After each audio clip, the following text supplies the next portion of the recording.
తిరుపతి వెంకటాద్రి మన ఆలయంపై ధనుర్మాసం ఉత్సవాన్ని వైభవంగా చేసుకుంటాం.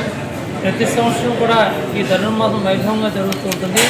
ఈరోజు చాలా విశేషమైన పాత్రం, అంబరమై తన్నీరు అనే విశేషమైన పాత్రం. ఈ సందర్భంగా ఈరోజు స్వామివారి విశేషంగా నవనీర్చాల కార్యక్రమాన్ని నిర్వహించుకుంటున్నాం. సుమారుగా 27 కేజీల ఆ వెండతో స్వామివారికి సర్వాంగ సుందరంగా కూడా అలంకారం చేసుకోవడం జరిగింది. ఈ ప్రాంతంలో ఉన్న భక్తులు ఇతర ప్రాంతం నుంచి కూడా వేలాది మంది భక్తులు వచ్చి స్వామిని దర్శనం చేసుకుంటారు.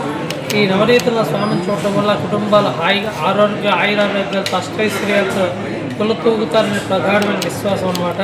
అందువల్ల అనేక వేల మంది భక్తులు వచ్చి స్వామి దర్శనం చేసుకుంటారు. వచ్చిన వాళ్ళందరికీ కూడా దేవస్థానం చక్కగా 2 ప్రసాదాలు వినియోగం చేస్తూ ఉంటుంది.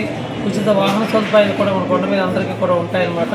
అందువల్ల ప్రతి ఒక్కరూ వచ్చి ఈరోజు స్వామి దర్శనం పాల్గొని స్వామి తాలూకు అనుగ్రహం పరిపూర్ణంగా పొందుతూ ఉంటారనమాట. ఇందులో భాగంగానే రేపు వస్తున్న ఆదివారం నాడు సామూహిక సుదర్శన హోమం సుమారుగా ఒక 7,000 మంది ఆడవారిచే గోదా అమ్మవారి తాలూకా కుంకుమ పూజ కార్యక్రమం మహాపూర్ణావతి. ఒక 20,000 మంది భక్తుల దాకా అన్న సమారాధన కార్యక్రమం జరుగుతుంది.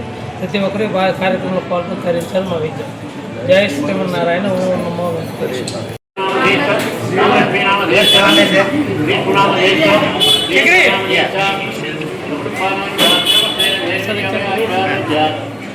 సరే ఇచ్చారు అక్కడికి వెళ్ళి ఆమె పులిహ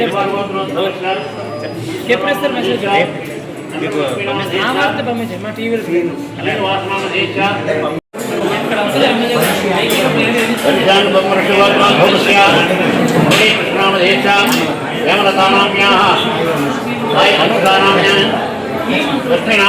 కుటుంబానాం